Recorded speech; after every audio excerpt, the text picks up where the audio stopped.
Nous faisons la ronde des journaux parus ce vendredi 8 février 2025. Mesdames et messieurs, bienvenue à cette revue de presse. Nous commençons par l'avenir. Le professeur Eberhard Kolongele est nommé par le chef de l'État Félix Tshisekedi au poste du conseiller spécial en matière de sécurité.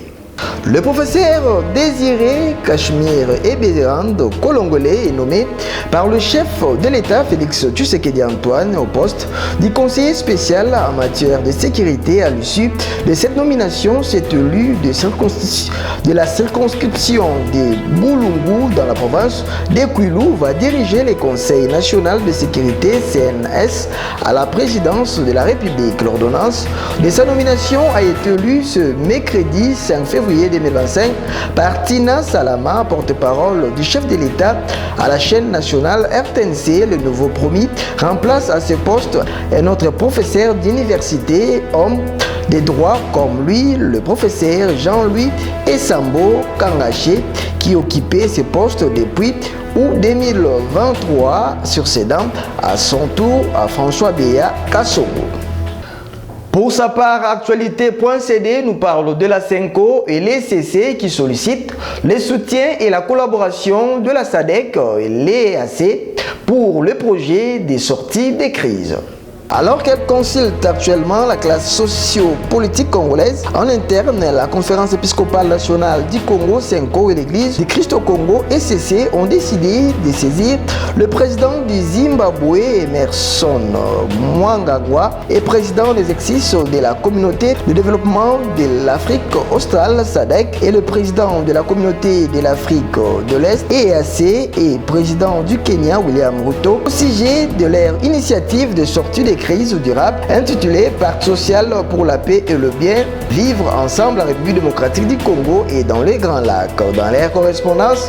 les deux églises ont sollicité le soutien et la collaboration de ces deux organisations de la sous-région, la CENCO et l'ECC ont tiré l'attention de ces deux chefs d'État sur l'échelle sans précédent des souffrances des populations de l'Est de la RDC, précise que leur plan de sortie de crise recourt à une approche holistique de paix et de vivre ensemble en République démocratique du Congo. De l'autre côté, 7sur7.cd nous parle du vice-ministre de Mines Godard Motemona qui participe au Salon international de l'industrie de l'or et de la bijouterie et de l'horlogerie dans la ville de Vicenza en Italie.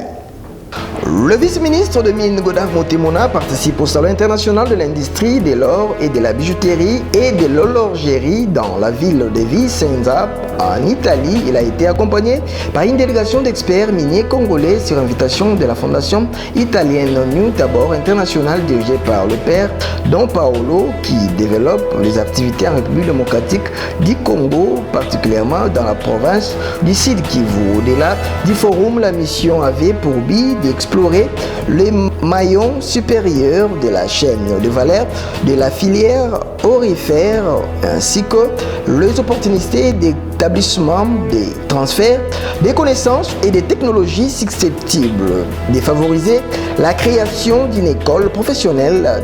d'orfèvrerie dans le cadre du développement de la République démocratique du Congo. Et pour poursuivre cette revue de presse, prenons les quotidiens. Le ministre de la Communication et des Médias, Patrick Muyaya, séjourne en Suisse parce que la RDC a demandé et obtenu une réunion spéciale du Conseil des Nations Unies pour les droits de l'homme ce vendredi 7 février 2025.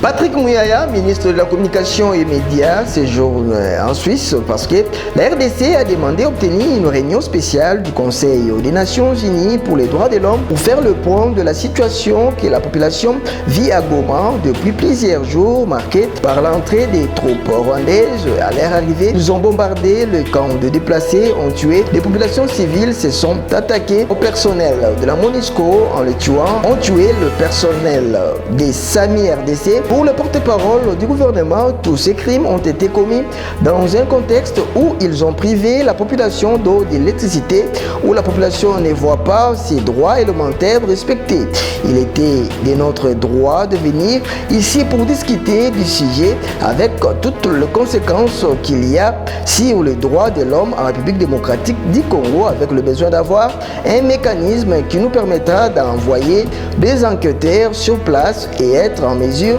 de faire le bilan, parce qu'aujourd'hui, nous parlons de plus de 3000 morts. Et pour terminer, l'ACP nous parle de la France qui n'a jamais demandé